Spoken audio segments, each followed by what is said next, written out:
productive society. That's why the only thing that is attractive here is politics and church. You need to dismantle it. And we're going to turn night vigil into night shift so people can be productive. I go to church, I believe in God. Yes. But we cannot have people Monday to Friday be in church morning and night. No. If I go from here now to my house, the only signboard you see is signboard of churches. You go to the east, it's burials. That's not the country. If you go to any other country, you see product. Hello everyone, welcome to my YouTube channel. So today, I'll be discussing a trending video of our Excellency Peter Obi, discussing about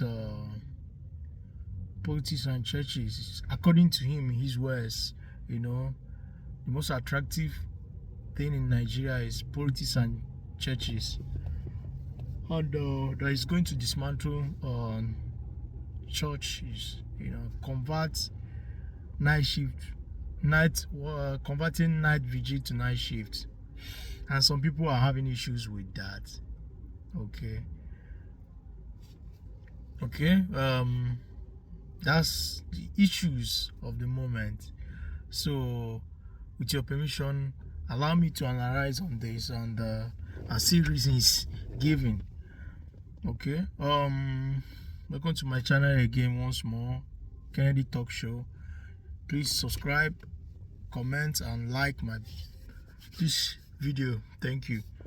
So politics and churches.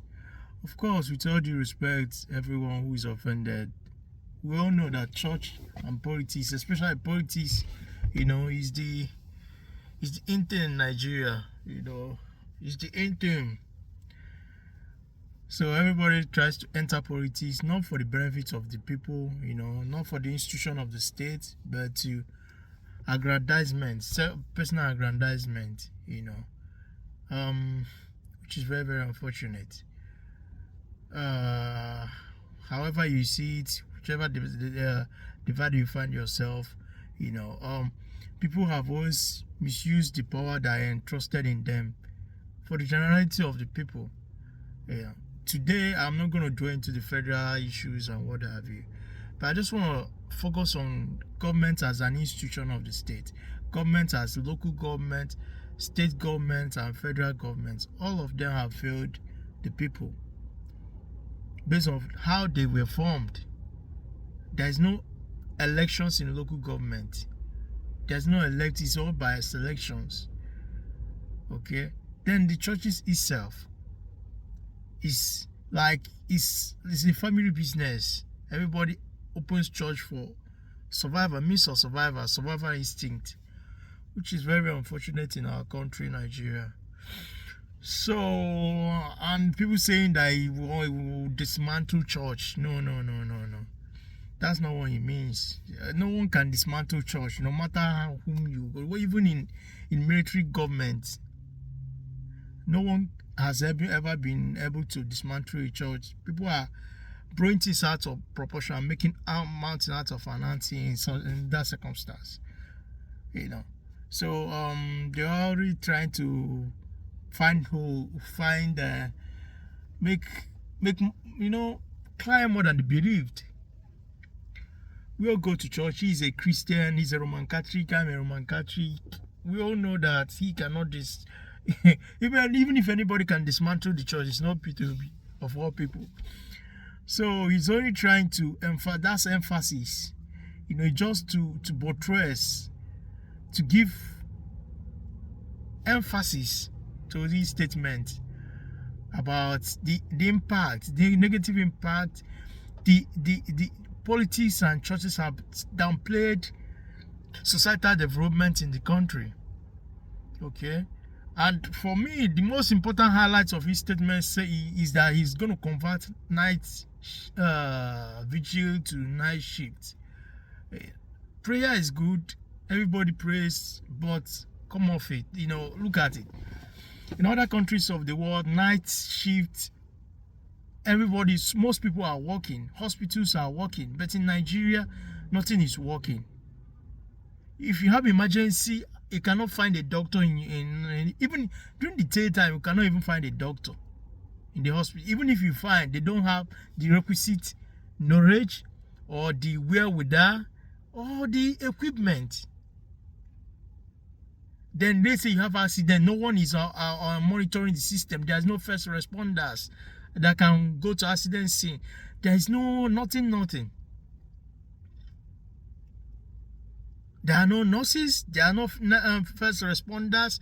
Even if you bring a patient to a hospital, you have to make a deposit first. Where is it done? I was in a hospital some time ago in Enugu.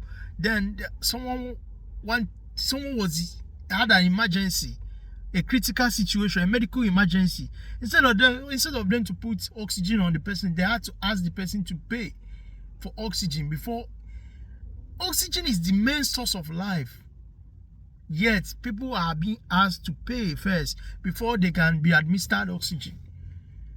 Nothing is working in the country. Our country needs a serious overhaul. That's what he's trying to say. But it cannot happen unless someone with passion, that's patriotic, is in power. I know it's difficult to, but at least there was a consistent effort to achieve a sustainable development like other countries of the world. In night shift, most countries are working at night. If there are people monitoring the road, in case there is an accident at night, there are nurses working. Nurses in Nigeria where at night nurses are not even working. By 10 o'clock, they are finding their bed to sleep. Waking them up to do their work is like you're stressing them out. Nothing is working. Believe me, I know what I'm saying. Because it's security. There's not even security for you to go, for you to move out of your house. Even being in your house, that you are being robbed, or you have someone that's trying to hurt you. The police cannot do anything. They cannot move. They don't have the passion to do their work. Then, at some point, I know of a particular incident, I know about this one. Then they had to ask for fuel, that they don't have fuel to move to fuel their car. So what the essence, even the distance from their station is like less than one mile. Even if they want to use leg, but they don't want to work for their country. There's no patriotism in Nigeria. Only thing you see is corruption, endemic corruption, embedded in the fabrics, structural architects of the country. Getting worse by the day. Everybody is all about money. Money is something, but money is not everything. But before I continue, I have a video I will show you guys to emphasize, to buttress what he's trying to say. You know, these shows are not working. Just watch this video first. I will get back to us and we'll discuss further on this. Okay, and you see that he himself is not blowing his heart, he's just stating categorically, you know. He was only trying to make institutions to work, not the one that's in comatose in the country. It's nothing to be rooting home about. It's despicable. It's in shambles. Nothing is working. Okay, let's work. For this, please try and subscribe to my channel, comment and like my this video. Thank you. Fitness. No fire service in Abuja.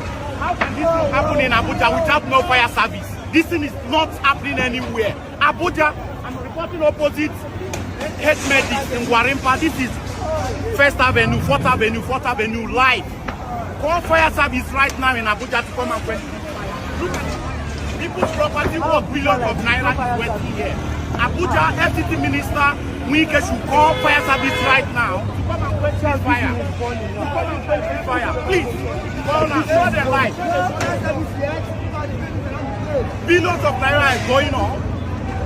Billions of naira. This is one of the popular gym in Abuja here, in Warimpa, live. We're reporting live in Warimpa.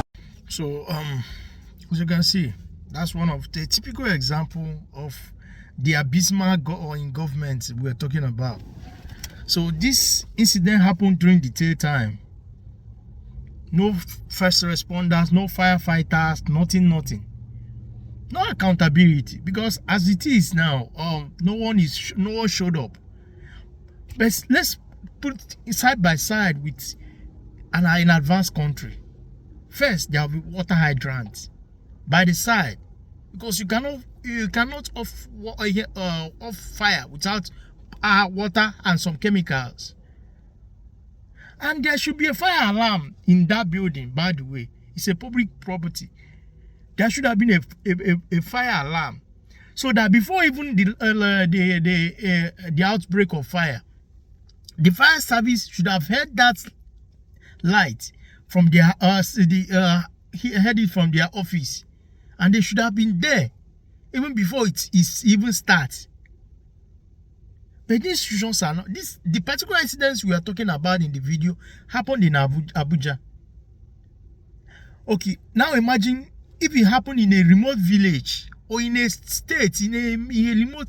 What happens to the fire service? What will happen to the fire service, the fire department? These situations are not working. Nothing is working.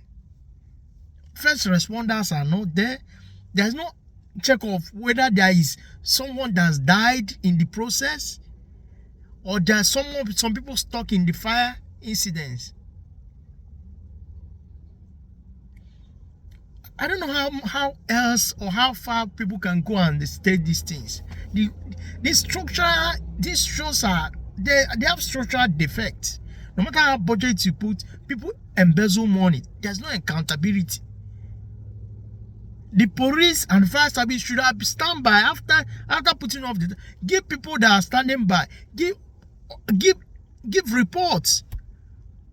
But it doesn't happen in Nigeria. No one is there to address the people affected by the incident. No one is there. The police is not there. The firefighters are not there. I don't blame them at some point, because fuel is not even cheap. Fuel is not cheap, and they go to public filling stations to get fuel. I don't know about the budget, how big their budget is, but it's not easy living in the country.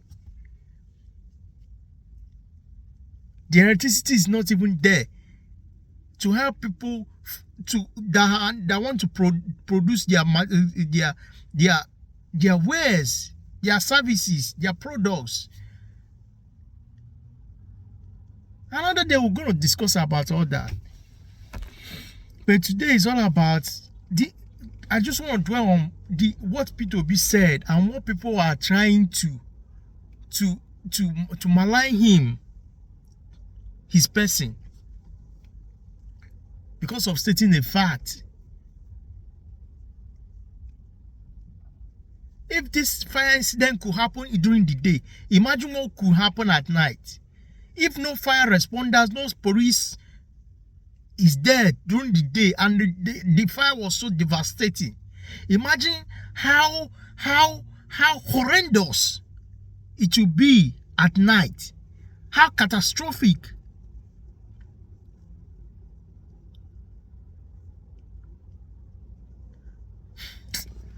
Man, like seriously, you just pray for a good leadership in the country, because it's not about too much talk, but it's passion and patriotism to do what is right. When the president starts doing what is right, his subordinates and the governors and all these departments, agencies will stand up. On a normal, someone in charge of fire department in that FCT should have resigned because of this incident, or be sacked. But such thing doesn't happen. No one cares. No one is going to sack them. They cannot resign on their own because they don't care. The people that are supposed to sack them don't care. The governor, they say they embezzle billions of naira. They don't want to arrest him.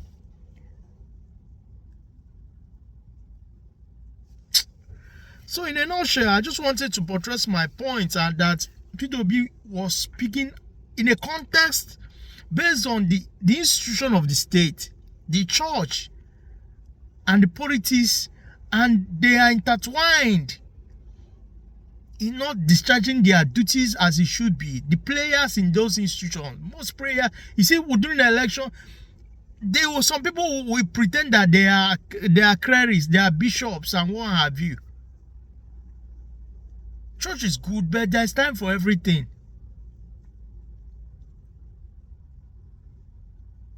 So, in a nutshell, I stand to be corrected, and I've given you more than enough reasons for you to understand that P2B only best stated that the institution of the state should not dwell largely on players. You know, players cannot change Nigeria. It will help though, but we have to do what we got to do. I've seen people saying that we should pray so that Nigeria will put Nigeria in prayers. But Nigeria, most countries of the world do not pray that much. You pray, yes, but your institutions has to work. It just don't have to enter into politics, into the executive chamber, and start embezzling funds, not working for your people. Okay, even man, well, with all these few points of mine, I just wanted to support what P2B said, so that people will not take him out of context. And let's make our country, Nigeria, work for everybody, not for the few. Thank you.